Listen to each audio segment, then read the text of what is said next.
맨 먼저 문희상 새정치민주연합 비대위원장님께서 기념사를 해주시겠습니다.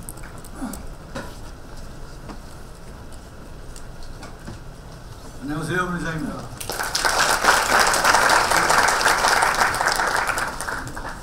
두 분 말씀이 절절하게 가슴속에 박힙니다.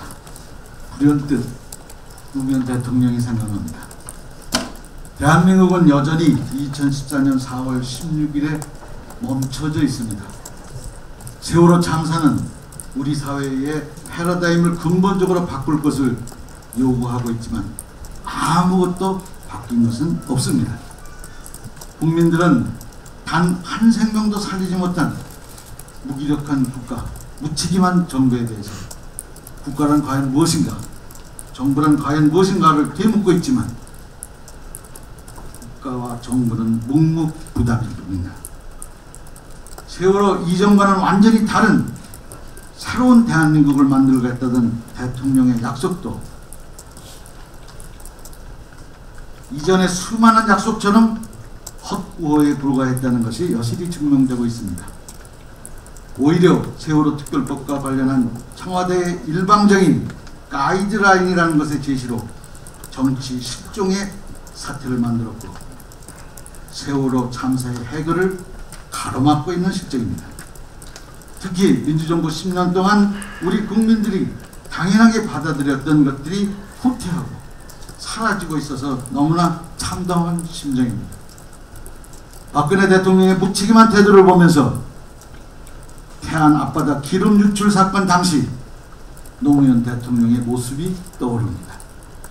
세월호 참사 직후 동영상으로도 화제가 돼서 많이 여기 계신 분들이 보았겠습니다만 2007년 12월 7일 태안 기름 유출 사건이 일어났습니다. 사고가 일어나고 사흘 뒤인 12월 11일 노무현 대통령은 태안 기름 매출 현장을 방문하셨습니다. 노무현 대통령의 기름 확산을 막을 수 있느냐라는 질문에 당시 해양경찰청장은 날씨가 문제라는 말을 되풀이합니다. 어디서 많이 듣던 소리 같습니다. 그러자 노무현 대통령은 답답한 듯이 어떤 악조건에서도 확산을 막는다는 목표를 가지고 일하세요 라고 질책하십니다. 또한 경찰청장이 비용 문제 때문에 참으로 힘듭니다 라고 하자 나중에 비용은 받고 못 받고는 재판에 맡길 일이고 지금 당장 필요한 만큼은 다 동원해야 합니다. 펜스가 시원찮으면 2번 치고 3번 치고 4번 쳐야 되는 것 아니겠어요? 라고 확인합니다. 그리고 확산을 막는 것을 기준으로 해서 재원을 총 동원하라는 말입니다 라고 하시면서 방제 펜스 성능 좋은 것이 어디 있는지 알아보고 중국이든 일본이든 가서 빌려오든 그리고 사오든 불가항력이라는 말 나오지 않도록 총동원하세요. 재난서거에 허술하게 대처했다가는 이제 국민들이 용서하지 않습니다 라고 말씀하셨습니다. 국가적 재난 앞에서는 그 어떤 핑계도 있을 수 없습니다. 그것이 공직자이고 그것이 정부고 그것이 국가라고 저는 생각합니다. 환경재난에도 이러셨는데 304명의 국민이 그 소중한 목숨을 잃었다면 만약에 노무현 대통령이 살아계셨다면 어떻게 하셨을까? 어떻게 하셨을까는 우리 모두 짐작할 수 있습니다.